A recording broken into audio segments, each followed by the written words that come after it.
Hope you all are fine. र आज फेरि तपाईहरु समक्ष नयाँ टपिक लिएर आइसकेको छु र आजको यो टपिकमा हामी युरिन हाम्रो कस्तो छ अर्थात युरियोटेलिक एनिमल्स हामी डिफरेन्ट एक्सक्रेटरी प्रोडक्ट्स युरियोटेलिक, युरियोटेलिक, अमिनोटेलिक र एमोनोटेलिक को बारेमा चर्चा गर्दै युरिया साइकल चर्चा गरेर हामी एक्सक्रेटरी सिस्टमलाई इन्डो गर्छौं आज र एक्सक्रेटरी सिस्टमको एन्डमा आज इन्ड भइसकेपछि डिस्क्रिप्सनमा म एक्सक्रेटरी सिस्टमको केही पीडीएफहरु राखिदिन्छु पढ्नको लागि इजी हुन्छ त्यो पीडीएफ डाउनलोड गरेर पढ्नु होला र त्यहाँ मल्टिपल चोइस क्वेशन छ मल्टिपल चोइस क्वेशन ट्राई गर्नुहोस् आएन भने comment me I will address your comment in the next video so excretory products मैले भन्न खोजेको के त भन्दाखेरि यसको टास्कको बारेमा आज म चर्चा गर्छु जस्तै डिफरेन्ट अर्गानिजम्स फ्रम इन्भर्टिब्रेट्स टु भर्टिब्रेट्स हामी इन्भर्टिब्रेट्स देखि भर्टिब्रेट्सम्म आउँदै गर्दाखेरि कसैको एक्सक्रेटरी प्रोडक्टमा म्याक्सिमम एमिनो एसिड्स पाइन्छ र एमिनो एसिड्समा पाइनेलाई एमिनोटेलिजम भनिन्छ एमिनोटेलिजम कसैकोमा युरिया बेसी पाइन्छ त्यस्तोलाई युरियोटेलिक भनेर भनिन्छ कसैकोमा एमोनिया बेसी पाइन्छ र एमोनोटेलिक भनेर भनिन्छ र कसैकोमा युरिक एसिड बेसी पाइन्छ र त्यसलाई युरिकोटेलिक एनिमल्स भनेर भनिन्छ so most of the important कुरा के छ त भन्दाखेरि which of the following mode of excretion is highly dangerous for body भनेर क्वेशन सोध्यो भने द अमिनोटेलिजम युरियोटेलिक अथवा अमिनोटेलिक र युरिकोटेलिकमा मोस्ट डेन्जर भनेको अमोनोटेलिक हो मोस्ट हार्मफुल किनभने ammonia is highly soluble in water भन्छ due to hydrogen bonding hydrogen बोन्डको कारणले गर्दाखेरि अमोनिया एकदमै वाटरमा सोलुबल हुन्छ र यो कारणले हाम्रो बडीमा भएको म्याक्सिमम वाटरले कन्जम्सन गरेर हाम्रो बडीमा डिहाइड्रेसन ल्याएको कारणले गर्दाखेरि ammonotelism is the most dangerous mode of excretion त्यसैगरी लिस्ट डेन्जरस भनेको युरिकोटेलिक भन्छ युरिकोटेलिक भनेको म्याक्सिमम बर्ड्स लिजार्ड्स रेप्टाइल्सहरु क्रोकोडाइल्सहरु जस्तोमा पाइन्छ जस्तै यो चराहरुले बिस्ट्याकोमा माथि एउटा सेतो पार्ट हुन्छ त्यो भनेको युरिक एसिड हो uric acid crystal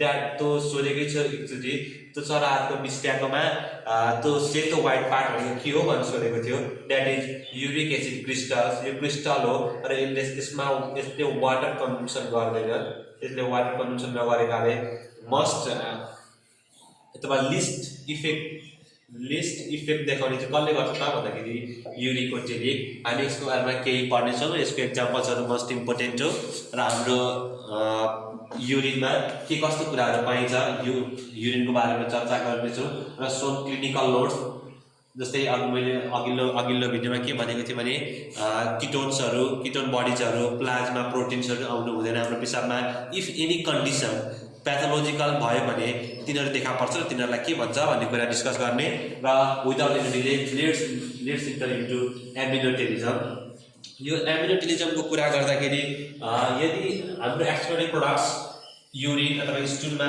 amino acids देखिन्छ भने एमिनोटेलिजम भन्ने हो contains amino acids as major excretory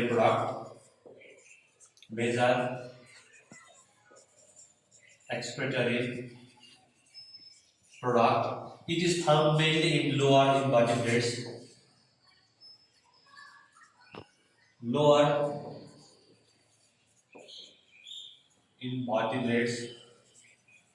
like starfish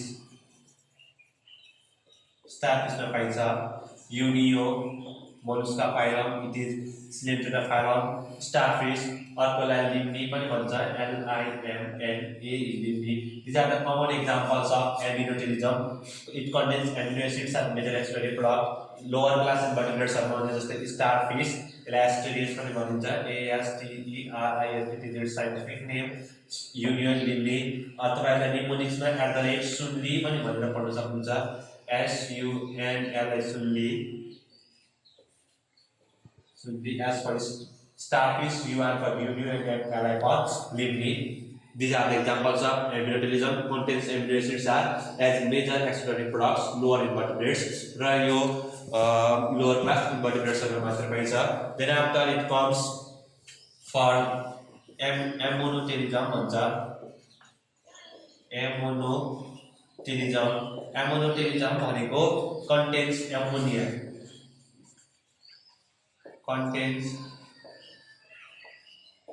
ammonia, as major excretory products.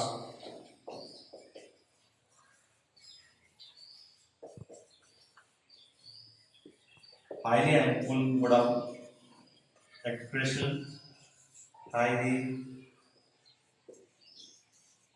harmful mode of excretion भन्छ र एम्ब्रोटेलिजम is also found in invertebrates,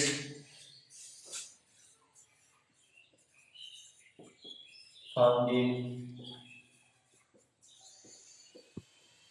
invertebrates like platyhelminths,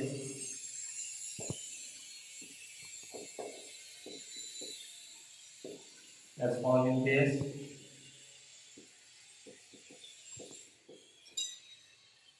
अनि एम्ब्रोटेलिजम भनेको यो भनेको बोनी फिसेसहरुमा पाइन्छ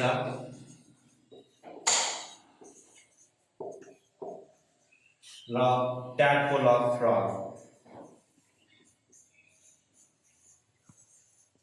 किनभने फ्रगको tadpole is aquatic in nature, जस्तै ट्याडपोल अफ लार्भा एम्ब्रोटेलिजम भन्छ किनभने tadpole of frog is aquatic in nature, aquatic भएको कारणले गर्दाखेरि यसमा पानीको केही कमी हुँदैन र यसको डिहाइड्रेसन कन्डिसन सफर नहुने हुँदाखेरि tadpole of frog most of the question is tadpole of frog is भनेर सोधेको थियो.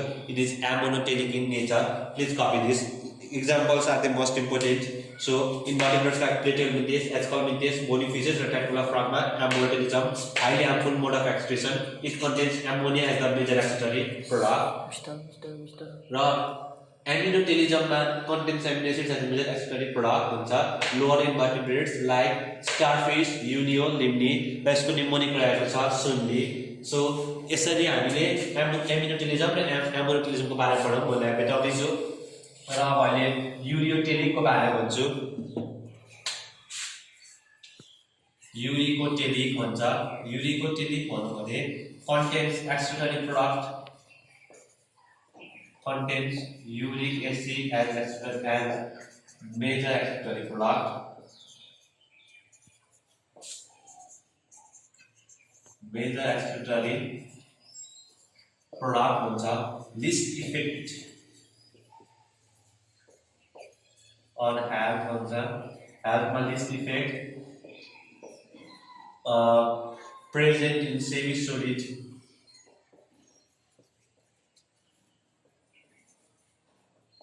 crystalline form.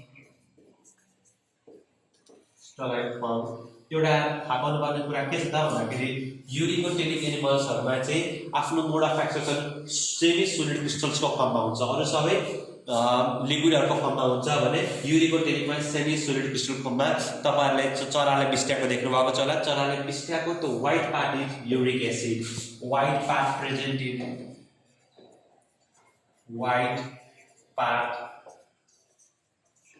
Present in birds excreta is uric acid crystals.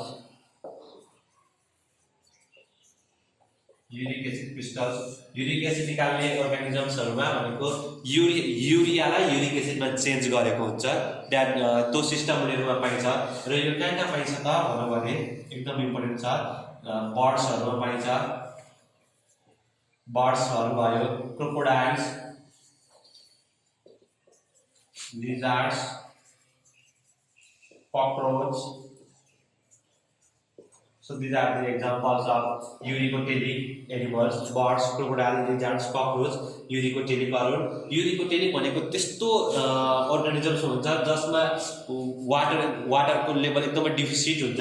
जस्तै बर्ड्स, यिनीहरुमा वाटर कन्टेन्ट धेरै कमी हुन्छ, त्यसैले गर्दाखेरि यिनीहरुमा uricotelic मस्ट कमन हुन्छ. So be aware about uricotelic also. Contain uric acid as major excretory product, least effect on health, present in semi-solid crystalline form, white part of present in birds excreta is uric acid crystals. So example are birds, crocodiles, lizards and cockroach. Please copy this.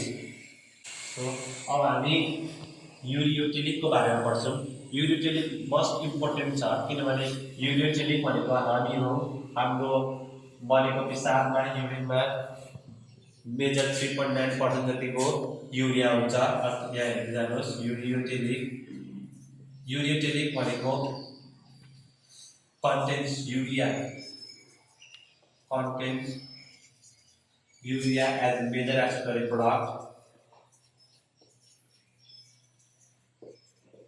Major excretory product हुन्छ present in mammals मा हुन्छ earthworm पनि युरियोटेलिक नै हो। frog तर adult frog is त्यसपछि rabbit also mammal यिनीहरू चाहिँ कमन एक्जाम्पल यिनीहरू थाहा पाउनै पर्छ। र ह्युमन युरिनको बारेमा कुरा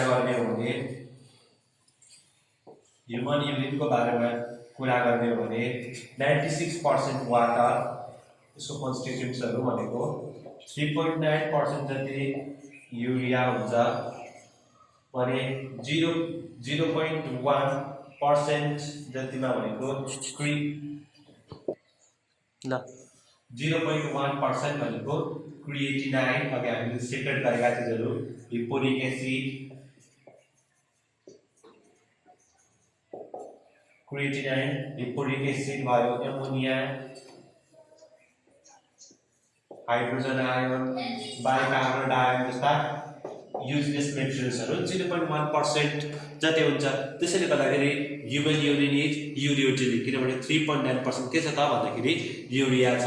र human urine is yellow in colour भन्छ। Human urine is yellow in colour due to urochrome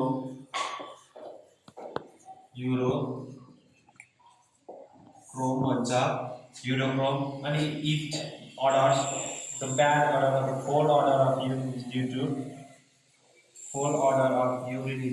urinoid हुन्छ। urinoid भनेको युरिनमा भएको पिगमेन्ट जो urinoid and urochrome both are pigment, and the study of human urine is called urology भन्छ। Human urine टेस्टलाई urology भनेर भन्छ। yellow in color is urochrome, fourth order of urine is due to urinoid। Human urine consists of 96% water, 3.9% urea, 0.1% creatinine, hippuric acid, ammonia, bicarbonate ion and hydrogen ion। कहिलेकाहीँ 0.1% भनेको 0.3 देखि 0.5% कुनै बुकमा लेखेको चाहिँ पाइन्छ। Anyway, you can follow any of these। र यसरी टाइप्स अफ एक्सक्रेटरी सिस्टम त टाइप्स अफ एक्सक्रेटरी प्रोडक्ट त पढ्यो। र हाम्रोमा युरिया चाहिँ कसले बनाउँछ भन्ने कुरा आउन सक्छ। युरिया हामी युरियोटेलिकको भने हाम्रोमा युरिया लिभरले बनाउँछ। युरिया इज फर्म इन भनेर लिभर भन्छ भने अर्थोम इज अल्सो युरियोटेलिक भनेर मैले यहाँ लेखेको छु। त्यसो भने अर्थोममा कसले युरिया बनाउँछ भनेर पनि जान्नु पर्यो। अर्थोममा युरिया बनाउने येलो कलर सेल्स हुन्छ, यो कपी गरिसक्नु होला। येलो कलर सेल्सहरू हुन्छन् जसको फङ्सन भनेको एक्सक्रेटरी इन नेचर हुन्छ। That yellow colour sales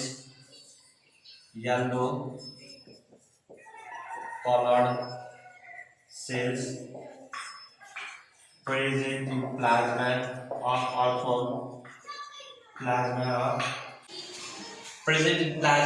earthworm is called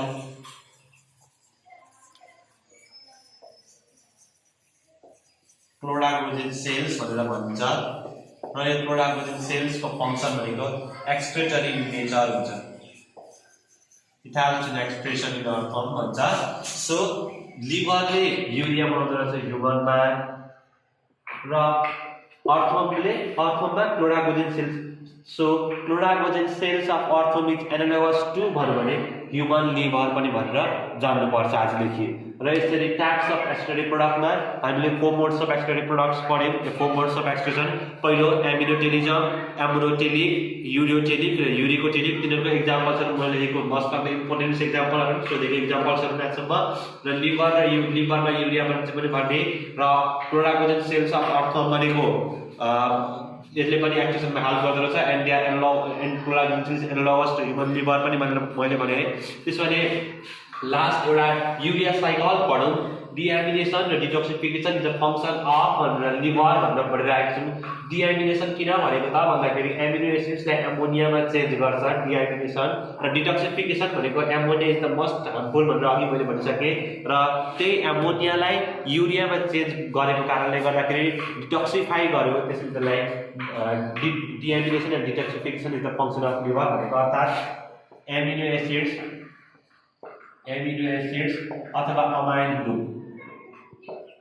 अथवा अमाइन ग्रुपलाई केमा चेन्ज गर्यो त भन्दाखेरि एमोनियामा चेन्ज गर्यो। एमोनिया भनेको मोस्ट हार्मफुल, र एमोनियालाई लिस्ट हार्मफुल भन्दा पनि लेस हार्मफुल युरियामा चेन्ज गर्यो। त्यसैले the process is called detoxification. Toxic is related to harmful things and as it detoxify the most harmful ammonia into less harmful urea, the detoxification and deamination function is carried out by, no doubt it is, liver भनेर भनेको detoxification. So यो process लाई अर्निफाइड cycle अथवा urea cycle पनि भनेर भनिन्छ। So डिएमिनेसन डिटोक्सिफिकेसनको clear कुरा बुझिसक्नुभयो, र युरिया साइकल बारेमा थोरै म सामान्य अलिकति के इन्जामहरू युज हुन्छ भन्छु, त्यति थाहा भए इनफ हुन्छ। युरिया साइकललाई अर्निथाइन साइकल पनि भनेर भनिन्छ। अर्निथाइन साइकल यसलाई क्रेब्स हेन्सेलेट साइकल पनि भनिन्छ। Krebs HENSLEIT Krebs Henseleit cycle, urea cycle, ornithine cycle, Krebs Henseleit cycle भनेको डिएमिनेसन र डिटोक्सिफिकेसनको धेरै प्रोसेसहरू इन्क्लुड हुन्छ। यहाँनिर भनेको 2 moles of ammonia plus 1 mole of carbon dioxide,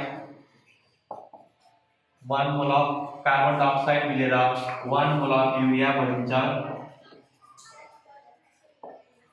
1 mole of urea, र यो प्रोसेस बन्नको लागि हाम्रो लिभरमा डिफ्रेन्ट इन्जाइम्स र एमिनो एसिड्सहरू चाहिने गर्छन्, र त्यो इन्जाइम्स र एमिनो एसिड्सलाई मैले एउटा सर्ट फर्म बनाएको छु, एउटा निमोनिक्स बनाएको छु, र त्यो निमोनिक्स आजदेखि सम्झिनु होला UC अरोरा। यो अरोरा चाहिँ धेरै सजिलो हुन्छ, इन्डियन आइडलको एउटा जजको नामै छ नि अरोरा भनेर, म त्यहाँबाट सम्झिन्थेँ उसको सरनेम चाहिँ अरोरा। सो UC साथीको नाम थियो UC Arora. So U for urea cycle, CI for citrulline, AR for arginine, OR for ornithine, and that A for arginase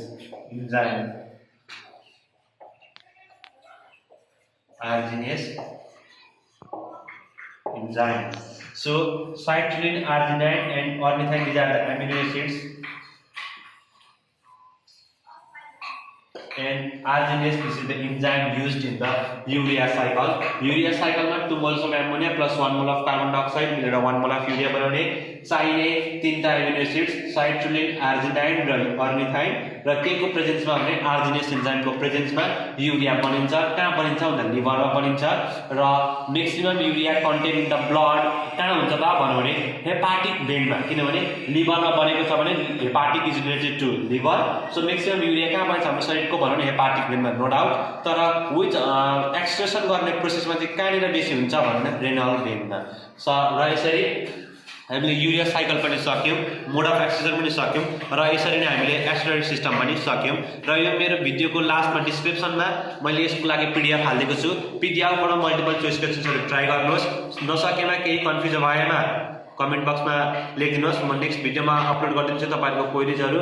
so keep watching, keep loving, and please do not forget to subscribe. Thank you.